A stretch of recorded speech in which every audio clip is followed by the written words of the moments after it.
Hey guys, it's Mrs. B again. Last time we did a video on solving one-step equations. This time we're going to do two-step equations, which means we're going to take what we did last time and add one more step to it. Last time we had something like x plus 5 equals 9. We had to do one thing, one step to get that variable by itself. This time we're going to have to do two steps to get the variable by itself. Now, a lot of the basic mechanics don't change. That's a really cool thing about, especially when we get into algebra, a lot of our basic mechanics, the way we approach problems, doesn't change. We still ask the same questions every time.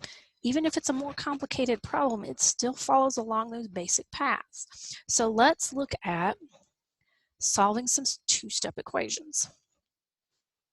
So here we go. Here's our first problem. We have 6x plus 8 equals 50.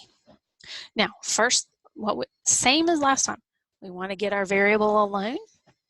We want to do the opposite operation when we move things across our equal sign, and we want to keep it balanced. What we do to one side of the equation, we want to do to the other because we want to keep that equation balanced. We want to keep that scale equal. I'm going to put my little balance line in here just to kind of help me keep things straight. I've even had students work these on graph paper to kind of help them keep it straight. I'm not going to get that fancy for you this time. Let's look. 6x plus 8 equals 50. Well, where's my variable? Right here is my variable. This little dude is the guy I want by himself. So let's look at this. He's attached to the 6 by multiplication. And then he's got a plus 8 on the end. Well, which one's easier to get rid of? Which one would I rather do? Add or subtract or multiply or divide? For me personally, it's easier to add and subtract. So that's what I'm going to do first. The first thing I'm going to do is I'm going to look at this and go, oh, this is the easier one to get rid of. If it's a plus 8, I'm going to do the opposite. I'm going to do minus 8. And I'm going to do that to both sides. Now, I didn't do anything to the 6x at all, so I'm going to bring that down. 8 minus 8 gives me 0. 50 minus 8 is 42. Now, looks just like what we did in the last video. 6x equals 42. Well, what does 6x mean? 6x means 6 times x. The opposite of multiplication is division, so I'm going to divide both sides by 6. And I should get x equals 7, because 42 divided by 6 is 7. Now, one thing you need to be really careful of, especially if you're checking yourself in your calculator. And this is also something we have to be really careful of when we speak mathematically. It's the top number, this fraction means 42 divided by 6. Now, when I put that in the calculator, I have to put in 42, then hit the division sign, and then 6. Because if you do 6 divided by 42, that's not what my problem told me. And you're not going to get 7 as your answer. So you have to be really careful when it comes to things like that, okay? It's 42 divided by 6. Now, let's look at another one. 13 equals negative 4k plus 9. Well, first things first, is that variable by itself? It's not. So we got to get it by itself. Put my balance line in so I know what I'm marking around. I want this part by itself. So I've got a plus 9 I need to get rid of. The opposite of adding 9 is subtracting 9.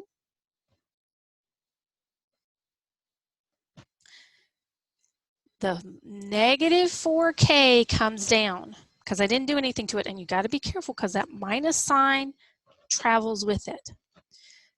Positive 9 minus 9 is 0. That goes away. 13 minus 9 is 4. So now I have 4 equals 4k, negative 4k. This is the only part of that I want to keep on this side, just the k. Negative 4k means negative 4 times k. So I'm going to divide. Now, let's look at that. I have to divide not just by 4, but by -4. Got to divide the whole thing there. Everything in front of that k has got to go away. So now I have 4 divided by -4. Well, a positive divided by a negative is a negative. 4 divided by 4 is 1. So -1 is equal to k. Are we more comfortable seeing it as k is equal to -1? Yes, we're much more comfortable with the variable on the left. But both of these are saying the same thing. So it doesn't matter which way we see it. Either way is correct. We're just more comfortable with this way. Now I'm going to put one on here for you, and I'm going to give you, this is another time where I'm going to tell you, okay, I'm going to put a problem down. I may put two, you know what, I'm going to put 2 problems down. I want you to pause the video, work these 2 problems, then restart the video to check your answers. Your 2 problems are 2n minus 5 equals 11 and 7 minus 3y equals 34. Pause the video, take a few minutes, work these problems, and then come back and check your answers. Okay, guys, let's get these worked. Thank you for unpausing the video. All right, so now let's look at this. Same idea we've always done. Get that variable alone. Well, here's my variable. So now I'm going to add 5 to both sides to start that process of getting that variable alone. I didn't do anything to what I circled, so I write it again. -5 plus 5. Now, why did I add 5? This is -5. To get rid of a -5, the opposite of minus is plus. -5 plus 5 is 0. 11 plus 5 is 16, and we had to put the plus 5 on both sides to keep it balanced. Now let's look. 2n equals 16. So we're going to divide both sides by 2 to get that n by itself. 16 divided by 2 is 8. If your work matches mine, awesome job. So now we get to the one that probably made your head hurt a little bit. First thing, let's look, where's my variable? My variable's right here. Now the trick in this problem is that -3, all of that goes together. Okay, now what kind of 7 is this out here? If there's nothing in front of it, it's positive. So I'm trying to keep this, get this alone. Okay, so I got a +7. To get rid of a +7, you subtract 7. Now, this is where a lot of people miss it. It's -3y, -3y. That whole thing, including the minus that is in front of that number, comes down together as one big chunk. 34 minus 7 is 27.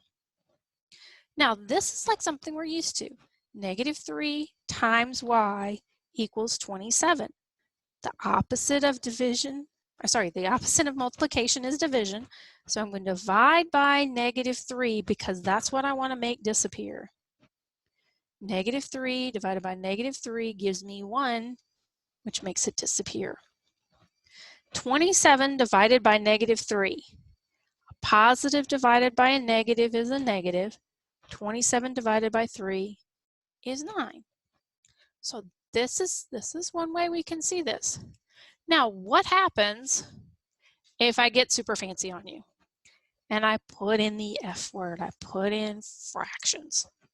Well, let's look. I got to get myself a little bit more paper here, give myself a little bit more room.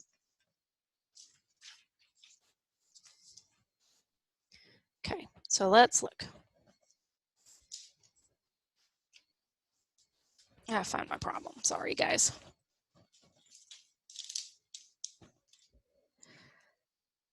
X over 2 minus 7 equals 9. Okay, Well, where's my variable? My variable is here. So what am I going to do with that? I want it by itself. I have a -7. So to get that -7 by itself, or actually get rid of that -7, sorry, it's been a long day today. To get rid of that -7, I add 7. And to keep it balanced, I add it to both sides. The x over 2 comes straight down because I haven't done anything to it yet. -7 plus 7 is 0, that goes away. 9 plus 7 is 16. Now, remember, a fraction is just a division problem. So x over 2 is x divided by 2. The way you get rid of division is by multiplying. So I have to multiply both sides by 2. That makes these 2's cancel out and leave the x behind. 16 times 2 is 32, and I'm done. So it's not as bad as I thought it was going to be. It's a little bit of a challenge, but fractions aren't that bad. You're going, but like Miss P, they don't always just be nice like that. So let's look at another one that has a fraction. 3/5 x plus 22 equals 28. Okay, little bit more complicated. Process doesn't change at all. I'm still trying to get my variable by itself. I'm still doing the opposite to move things, and I'm still keeping it balanced. I'm doing the same thing on each side as I move through this. So here's my balance line. Here's my variable. So the thing that I want to get rid of first is that plus 22. The opposite of adding 22 is subtracting 22, and I have to do it from both sides. The 3/5 x didn't have anything done to it, so it comes straight down. 28 minus 22, well, that's going to be 6. Now, this one's a little more complicated because it's got extras in the fraction, right? Well, if I have to multiply to get rid of this fraction, I want everything to come out to 1. I want this right over here, what I'm doing beside x, when I finish multiplying, to equal 1, which means I need things to multiply out to be the same thing on the top and the bottom. Well, let's look. If I have a 5 on the bottom and I want things to cancel out, I need a 5 on the top, so those will cancel out. If I have a 3 on the top, I need a 3 on the bottom, so those will cancel out. So now, have I made everything over here go away and left the x by itself? I have. Now let's do 6 times 5 over 3. Same thing we've always done. Multiply across the top, multiply across the bottom. 6 times 5 is 30. 1 times 3 is 3. Trick here. Anytime you have a whole number, you can always put it over 1 to turn it into a fraction. Now, is this in its simplest form? Well, can 30 be divided by 3? It can. 30 divided by 3 is 10. So my final answer is x equals 10. Just have to remember to take it in little pieces. I've got 2 more I want you to try, so I'm going to put 2 more up here.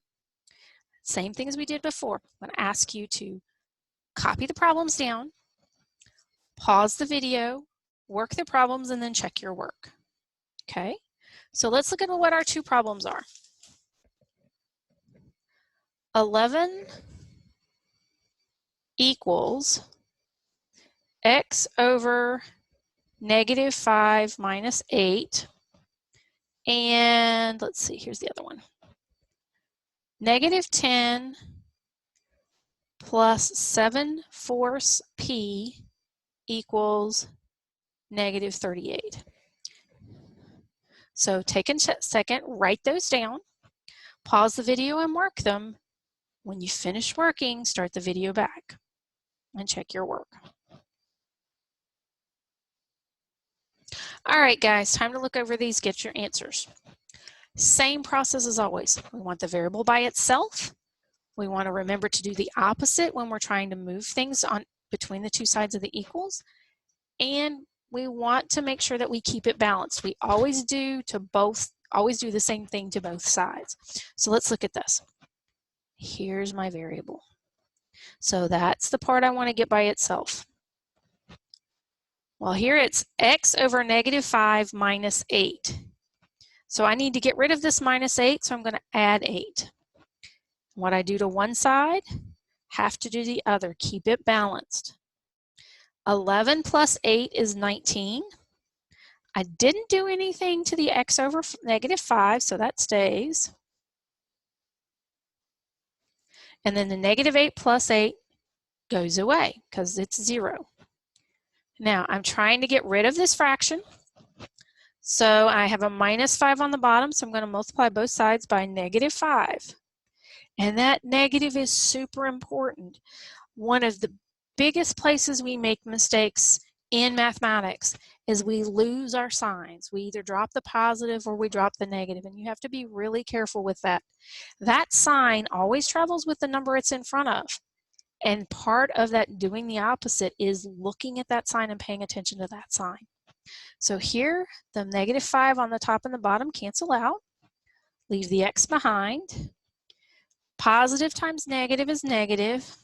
19 times 5, let's see, 5 times 9 is 45. So that, and then 5 times 1 is 5, plus 4 is 9.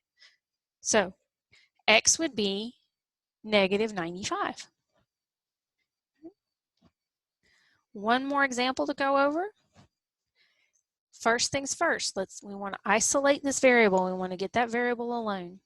We want to do the opposite in the process of getting that alone. So the first thing I'm going to do is I'm going to move the -10 by adding 10 to both sides. So now I have 7 over 4p equals now be careful here. This is -38 plus 10. You have gone to the grocery store. You spend $38. You open up your wallet. You have a $10 bill. Do you have enough money to pay for your groceries? No, you don't. So 38 minus 10 is going to be a negative because I still got to come up with money. -38 plus 10 is -28. Now that I have the variable almost by itself, I need to get rid of my fraction. I need to make my fraction go away. Since it is 7 over 4 times p, I basically just flip that fraction over and change it to 4 over 7, do the reciprocal, so that so everything cancels out and leaves the p behind. Now I'm going to do 28 multiplied by 4 over 7. Now you could do -28 times 4 is -8 times 4 is 32. 4 times 2 is 8, and 2 is, so that's -102 over 7. Or if you're feeling a little sassy, if you look, 7 goes into 28 4 times. Now what that does is that cancels out. That changes the 7 down to a 1, and it changes -28 to -4. So now I can do -4 times 4, which is -16. If you go in your calculator and you check it and you do -102 divided by 7, you'll get 16. So you don't necessarily have to reduce before you multiply, but you may want to get in that habit of looking for things that'll do that. All right, guys, thank you for hanging out. Go Google, go Duck, whatever. Find some practice worksheets. The easiest way to do this is to go in and type in two-step equation practice or two-step equation worksheets. You will find all kinds of them out there. The only way you get good at this, guys, is that you practice. That's the big thing for everybody, is practice. It's a big thing for all these skills. All right, thanks for coming by, guys, and we'll see you next time.